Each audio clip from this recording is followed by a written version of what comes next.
Que a paz de Deus, que a luz do nosso Senhor Jesus Cristo nos envolva hoje, agora e eternamente. Com o tema União Estável e Adoção de Crianças no Brasil. Vamos iniciar o nosso tema fazendo uma revisão geral na questão da sexualidade humana e os seus desequilíbrios terrestres.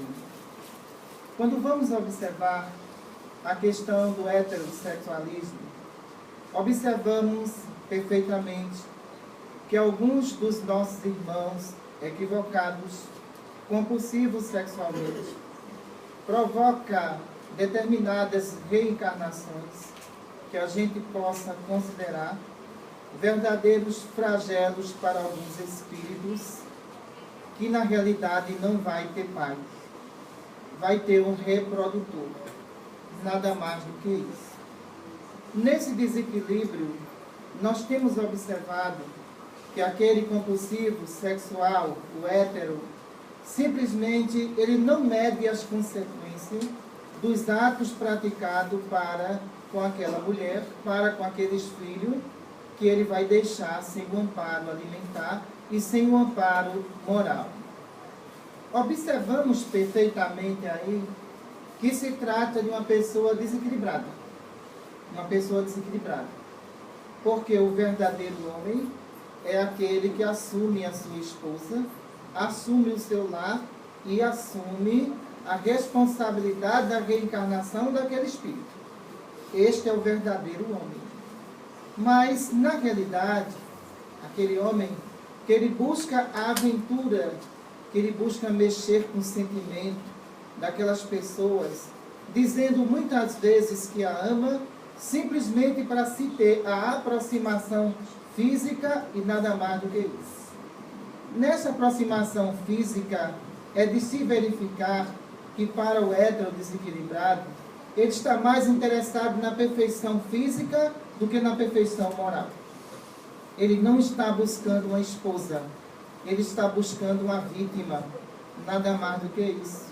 Ele está buscando simplesmente os prazeres carnais, e nada mais do que isso, sem observar que as consequências dos atos praticados por ele terá que ser respondido em planos inferiores. Porque, na realidade, quando a gente coloca a questão do distúrbio de sexualidade, não podemos só visar alguns alvos, não. De nenhuma forma. Nós temos que ter a visão clara que todo desequilíbrio sexual da alma, o espírito terá que responder quando daqui partir.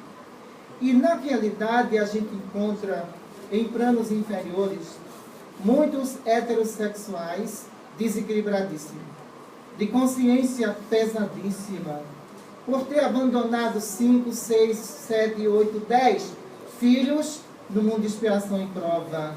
E saber que aqueles espíritos, ele teria a responsabilidade de assumir moralmente, já que ele errou na escolha. Ele teria que assumir moralmente esse espírito. E na realidade, esses espíritos foram jogados sobre a responsabilidade de mulheres enganadas por ele. Simplesmente isso. E essas mulheres enganadas pelo heterossexual compulsivo desequilibrado, trabalhou, se esforçou para criar aquele filho sozinha, enquanto este homem fazia a vítima no mundo. Imaginem vocês. O estado de consciência desses espíritos é deplorável. Muitos deles, em regiões inferiores, começam a ter estado depressivo, sentimento de culpa pelos próprios atos praticados dentro da sexualidade masculina. Ora, a partir do momento que nós vamos conversar com esses espíritos, o drama é impressionante. Em saber que o filho que ele colocou no mundo se viciou em droga. Em saber que o filho que ele colocou no mundo simplesmente ficou com trauma porque não conheceu o seu pai. Saber perfeitamente que o filho que ele colocou no mundo não teve a oportunidade de estudar, porque ele não deu de nenhuma forma essa chance, esse espírito, porque simplesmente ele era um aventureiro sexual. nada mais do que isso. Fazendo vítimas e mais vítimas. Conversando com esses nossos irmãos e ouvindo os seus próprios dramas e as suas aflições, o sentimento de culpa que carrega dentro de si, muitos caem em lágrimas profundas, mergulhando na sua própria consciência e sabendo simplesmente que na terra ele era uma pessoa doente, nada mais do que isso, que precisava do freio, mas que não teve, que precisava do sentimento, mas não buscou. Buscou simplesmente as aventuras sexuais da alma, que agora ele está envolvido no plano espiritual, por obsessões profundas, de filhos que desencarnaram, de mulheres que cometeram o aborto por causa dele, que não queria assumir a responsabilidade nenhuma daquela paternidade que ali estava aparecendo, simplesmente porque ele era o heterossexual desequilibrado, nada mais do que isso. A partir do momento que a gente observa aquelas entidades espirituais, filhos dele, que mergulhou no vício, que mergulhou na criminalidade, simplesmente se aproxima dele e diz: o Senhor foi o meu pai na terra, o Senhor não assumiu a responsabilidade que se tinha. Eu passei 20 anos dentro de um presídio, passei 30 anos dentro de um presídio, eu fui submetido à pena de morte. Aonde o Senhor se encontrava? O Senhor não assumiu a sua responsabilidade. A minha mãe não teve condições de me educar sozinho e simplesmente o Senhor, como homem, me abandonou. Acusações em regiões inferiores, aquele espírito que simplesmente não sabia que as consequências do desequilíbrio sexual da alma levaria ele a cobranças em planos inferiores. Quando vamos observar também o processo reencarnatório desses espíritos, é complicadíssimo. Complicadíssimo porque são espíritos heterossexuais que têm simplesmente crime cometido pelo amor, que induziu a própria mulher a cometer. São espíritos que abandonaram, foram espíritos que humilharam propriamente as mulheres. E a partir do momento que ela adquiriu todas essas dívidas, a justiça divina vai para o seu preparo reencarnatório. A justiça divina vai observar todos esses conteúdos básicos no processo de lei de reprodução.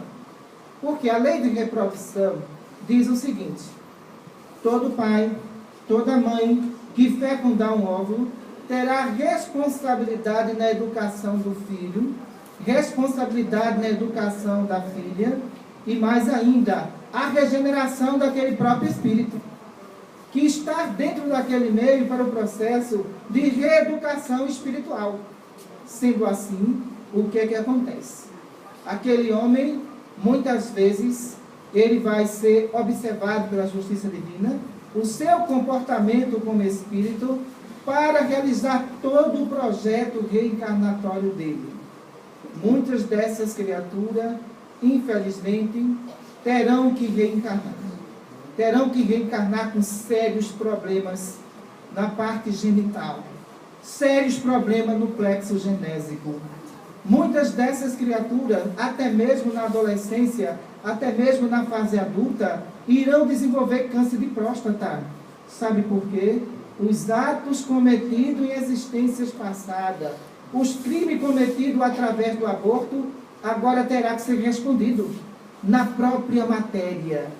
E muitas vezes a humanidade leiga começa a observar aquele adolescente com apenas 15 anos de idade e começa a dizer: isso é injustiça, isso é injustiça de Deus. Como é que pode uma pessoa de 15 anos de idade já ter impotência sexual? Vamos fazer a regressão de memória do passado. Vamos buscar o passado daquele espírito. Quantos filhos ele colocou no mundo e não assumiu?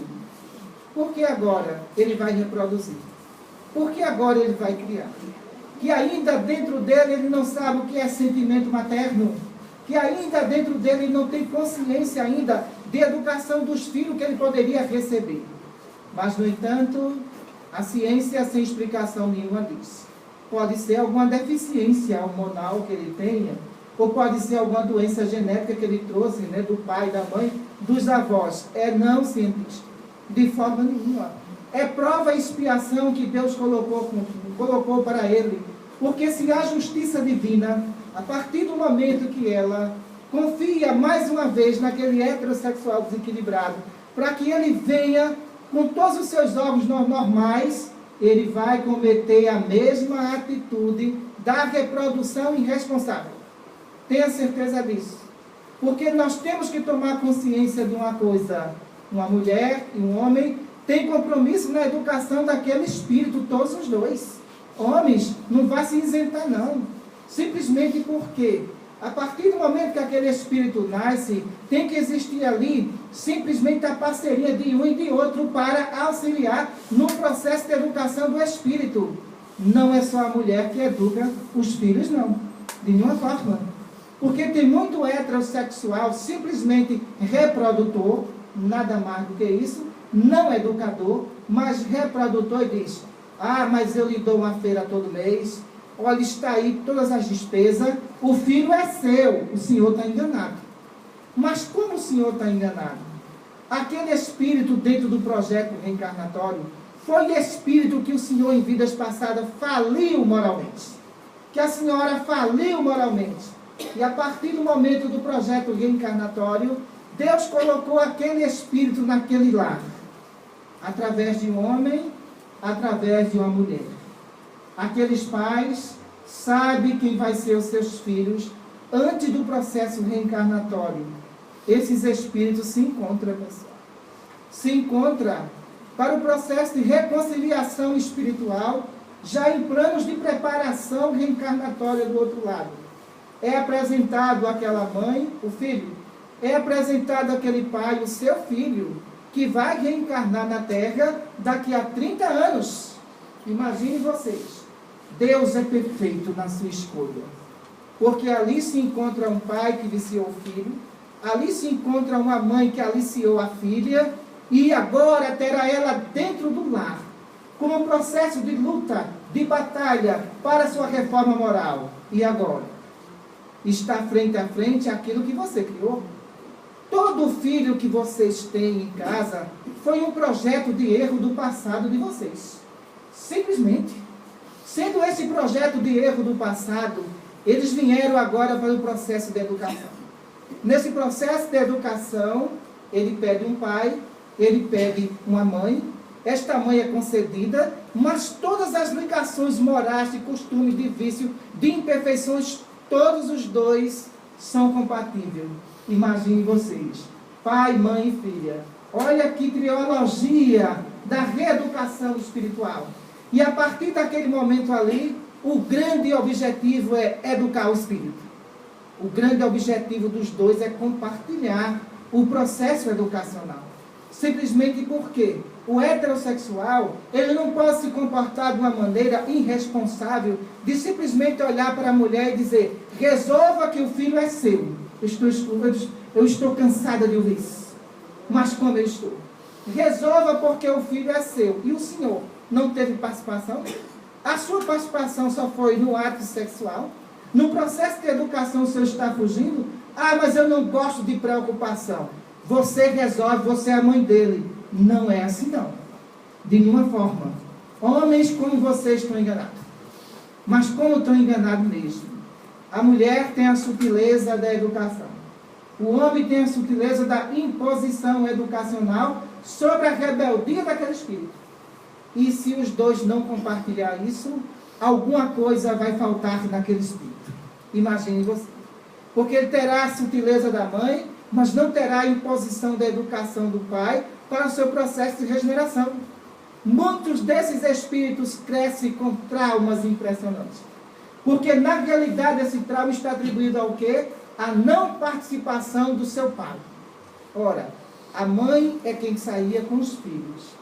A mãe é quem tem tempo para brincar com as crianças.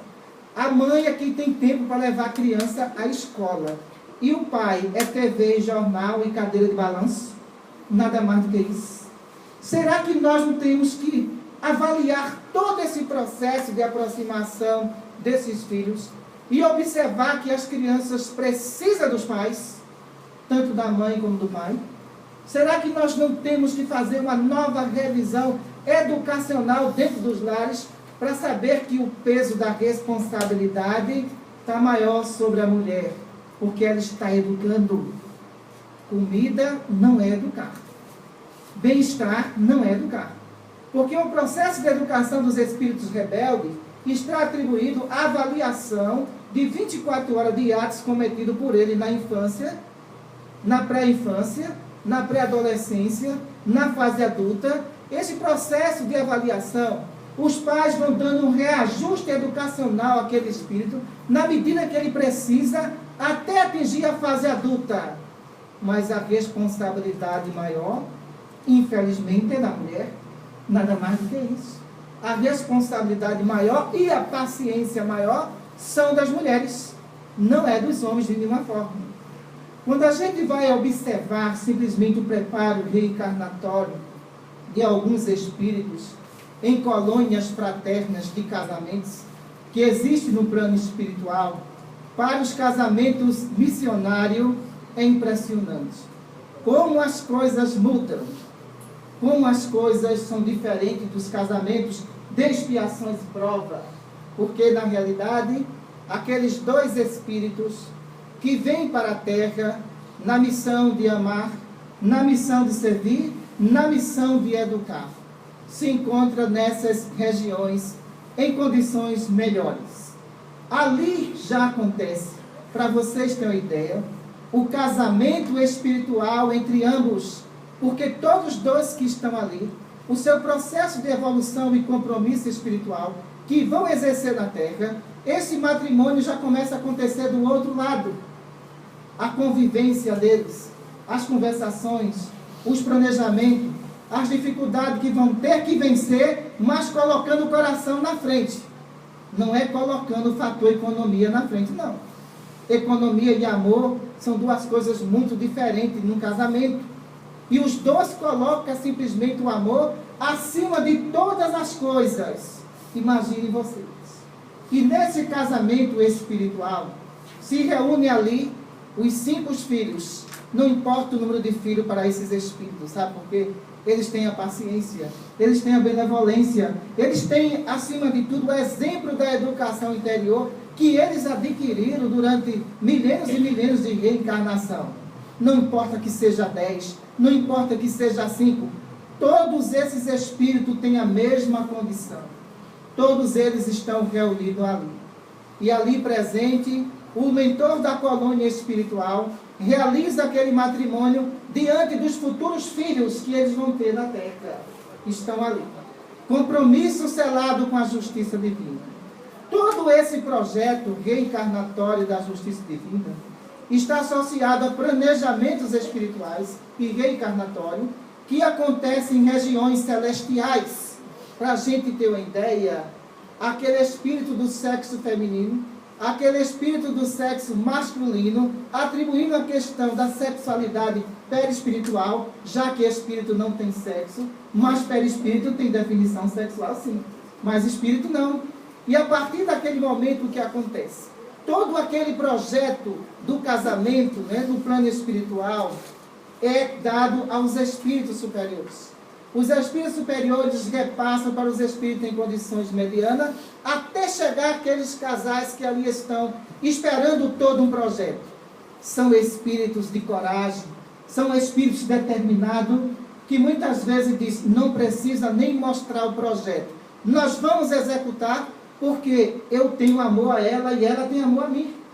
Amor é coragem, não é covardia. Amor é coragem. Amor não é aquele simplesmente onde todo mundo está feliz, porque está feliz, eu amo. Mas e quando vem as dificuldades? E quando vem as dificuldades econômicas? Quando vem as dificuldades morais? E agora, aonde é que está esse amor? Buscar esse amor aonde? Amor não é uma condição externa, não, que vocês buscam, que vocês compram, ou que vocês estão envolvidos com recursos materiais e diz, eu estou banhado de ouro, eu sou feliz e amo. Amor é uma condição do espírito. Ele adquire, ela é interior, ela não é exterior. Com um determinado tempo ele vai evoluindo. ele vai sentindo a necessidade de amar. E o que acontece nesses casamentos no plano espiritual? Todos os dois têm um projeto executado pela justiça divina. Todos os dois vão reencarnar. E geralmente esses espíritos, não importa a distância que eles estão reencarnados, não. Sabe por quê? A força do amor vai aproximar os dois. Não é a força da matéria, não é a força da beleza física, de nenhuma forma não. Mas é a força do amor que vai aproximar todos os dois. Se um reencarnar no Brasil e outro reencarnar simplesmente na Europa, um dia os dois vão se encontrar. Tenha certeza disso. Porque é determinação da justiça divina. O amor aproxima todos os seres. Veja mesmo, que passagem belíssima do Evangelho segundo o Espiritismo. Aproxima pela força de atração positiva, pela força de atração de pensamento, e a partir daquele momento, quando os dois se olham um para o outro, diz, é amor à primeira vista. É não, pessoal. É amor missionário mesmo. É amor missionário. Aquele amor que está ali presente, ele não viu a cor da sua companheira, ele não viu a deficiência física da sua companheira de nenhuma forma. Ele olhou no interior da sua alma e disse, é esta mulher que eu assumi o compromisso. E é com esta que eu vou viver. E é com esta que eu vou reencarnar, é com esta que eu vou trabalhar na terra. É com você que eu vou me casar. Dentro de alguns meses, nem preciso se conhecer. Porque só espírito endividado leva tempo para se conhecer.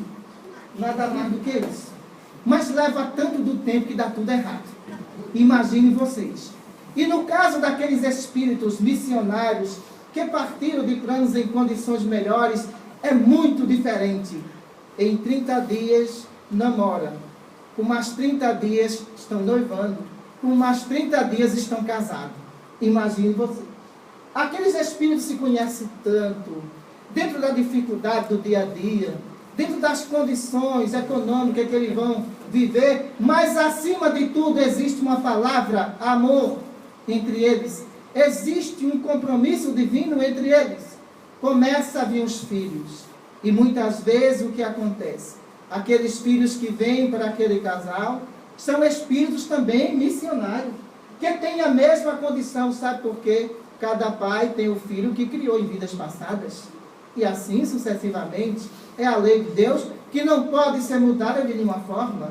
Muitas vezes foram pais rebeldes, foram pais que não educaram seus filhos, e na realidade esses filhos não podem ser transferidos para outros pais. Tem que ser para você mesmo. Então, aquilo que você está recebendo foi tudo aquilo que você criou em existência passada. Mas os filhos missionários são completamente diferentes. São filhos dedicados ao estudo.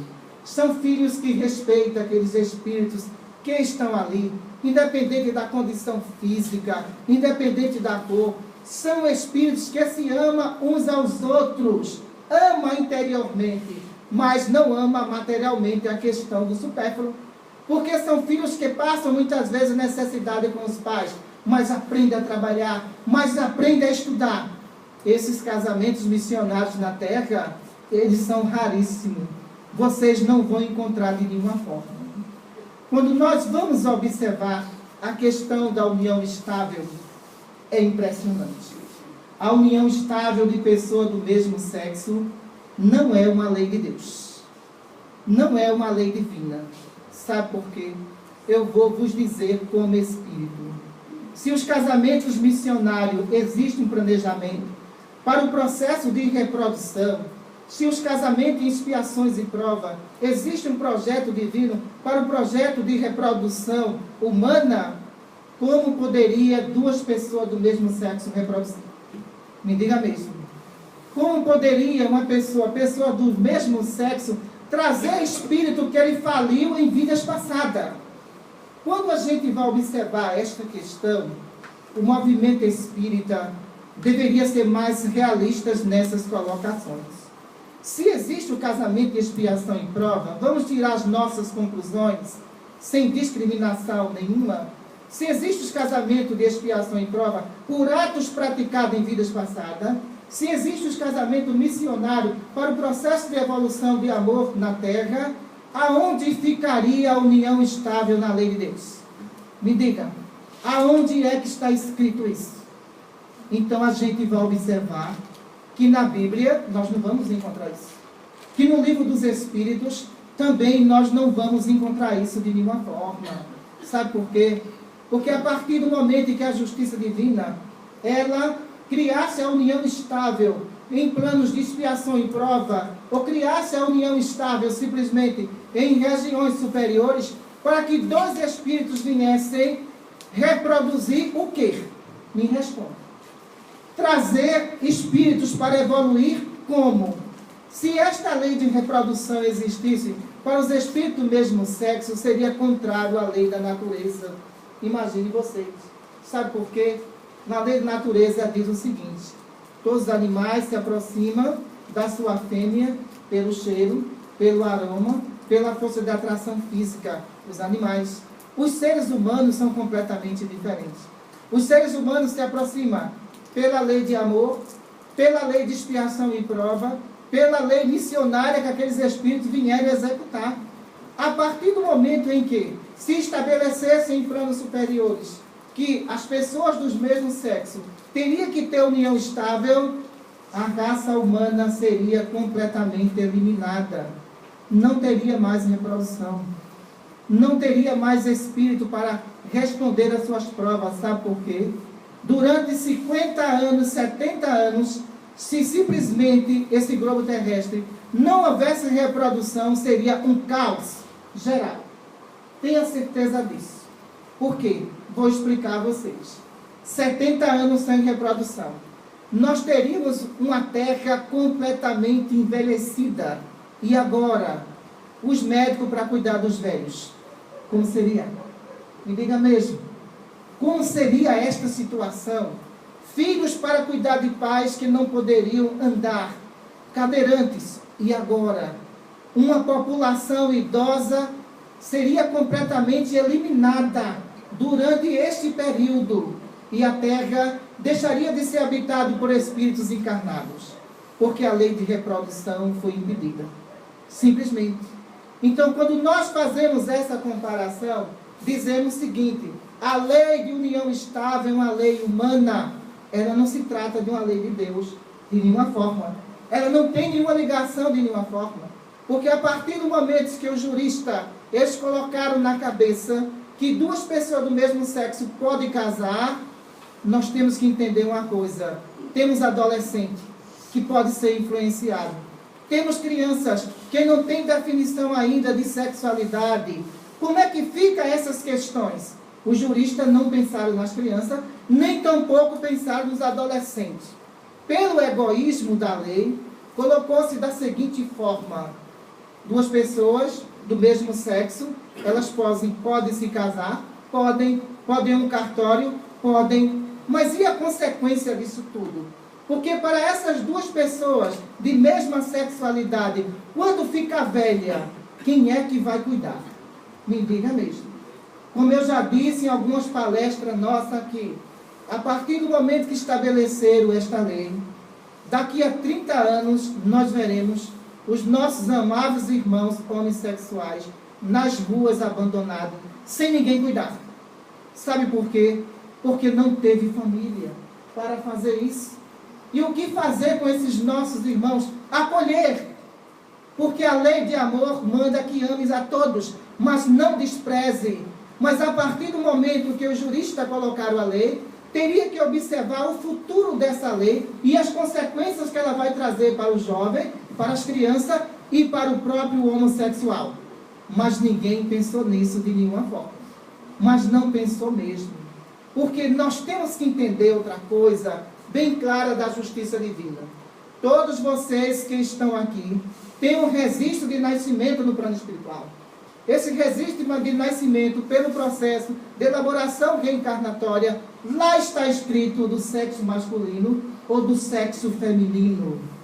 Se o espírito desviou a sua sexualidade, é responsabilidade dele. Quando nós vemos as consequências que isso traz, muito mais grave ainda, é quando chega o jurista e diz: As crianças órfãs. Vamos fazer uma definição da personalidade da criança órfã. Uma criança órfã, ela não teve a oportunidade de conhecer os seus pais legítimos, os seus pais biológicos. Foram crianças abandonadas, simplesmente, que o Estado pegou essas crianças para que elas não ficassem nas ruas. E esses pais, muitas vezes, foi aquele heterossexual irresponsável, que eu falei no início da palestra. E a partir do momento que ele praticou esse ato, essas crianças foram jogadas nas ruas sem destino. O Estado colheu esta criança. Mas a definição que a gente vai fazer da personalidade de um órfão, primeiro, carência afetiva. São espíritos carentes de ser amado. São espíritos que têm que ter referência de pai e referência de mãe. Tem que ter o calor do pai e o calor da mãe. A partir do momento que alguém vai fazer uma visita a um orfanato de criança, quando ele observa um casal, uma mulher ou um homem, ele se aproxima e diz: pai, me leva para casa. Mãe, me leva para casa. Carência afetiva. Essa carência afetiva é tão séria que a gente faz pesquisa em criança órfã, começando de 0 ano até os 80 anos, ainda existe essa carência de pai e essa carência de mãe. Simplesmente, o que é que acontece? A partir do momento em que os orfanatos estão lotados, vem o jurista e diz: pessoas do mesmo sexo podem adotar a criança. Certo. A partir do momento que não pensaram nisso, vamos fazer agora uma nova perspectiva relativa a isso. Se uma criança tem que ter uma referência de pai, se uma criança tem que ter uma referência de mãe, como é que 2 pessoas do mesmo sexo vão educar essa criança? Me diga mesmo. O órfão não é um espírito comum, é um espírito errante, que praticou absurdos também em vidas passadas, e que perdeu agora o direito de paternidade e maternidade nessa existência. Mas, de repente, o que é que pode acontecer? Essas crianças, elas vão ser educadas, mas o órfão, ele é 2 vezes, 10 vezes mais observador do que uma criança normal. Ele observa tudo. Ele pega todos os detalhes. Ele pega tudo com referência àquelas pessoas que estão criando ele. Ele vai crescer com trauma. Tenha certeza disso. Vai crescer com trauma por quê? Ele busca o calor materno e o calor paterno. Mas aonde ele vai buscar isso? Dentro de uma relação de pessoas do mesmo sexo? Ele não encontra isso não, meus irmãos. De nenhuma forma. Porque naquele exato momento em que ele foi jogado dentro de uma sociedade cheia de preconceito como essa, que se encontra aí fora, uma sociedade que se diz moralista, mas, no entanto, cheia de preconceito, aquela criança vai ser alvo de bullying com relação aos pais que ela tem. Vai ser ou não vai ter? Vai ser sim, de certeza. Porque a sociedade ela tem um comportamento, simplesmente dizer, eu aceito, mas no momento que observa a cena, começa a discriminar.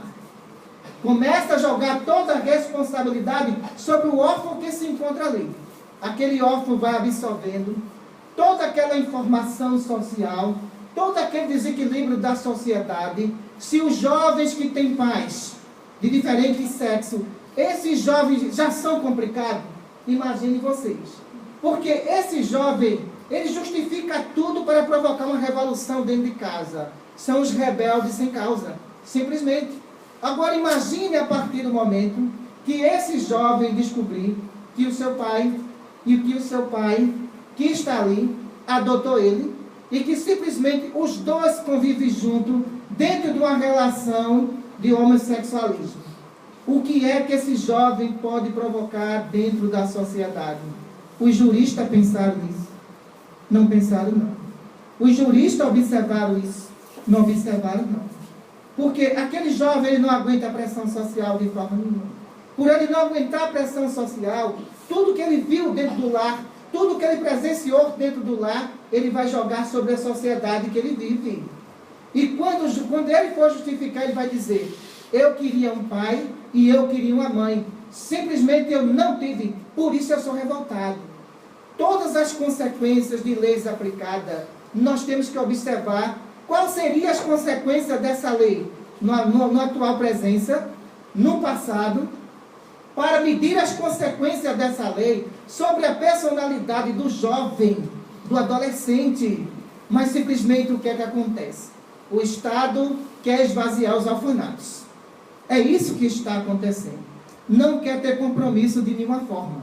Porque a partir do momento que o Estado pega uma criança recém-nascida, ela só pode simplesmente liberar aquela criança com 18 anos, quando ele tem idade já de adulto. Com 18 anos ele é liberado. Imagine sustentar uma criança de 0 a 18 anos. O Estado não quer ter gasto de nenhuma forma. Mas a gente tem que ter cautela. A partir do momento que a gente tem cautela, a gente vai observar que eles vão adotar as crianças? Vão. Mas cadê o acompanhamento psicológico do Estado para essas crianças? Não tem. Simplesmente. Porque para uma criança de 7 anos, tem que mostrar a ela toda a realidade que ela vai viver. Tem que preparar ela para essa realidade. E na realidade não preparam de nenhuma forma. Quando nós vemos isso com preocupação, observamos o seguinte: aquilo que o Estado tenta se libertar, será arma contra o próprio Estado no futuro. Então, a reeducação do espírito, a reeducação da criança, é o caminho que conduz todo espírito em expiação e prova a Deus. Muita paz para todos.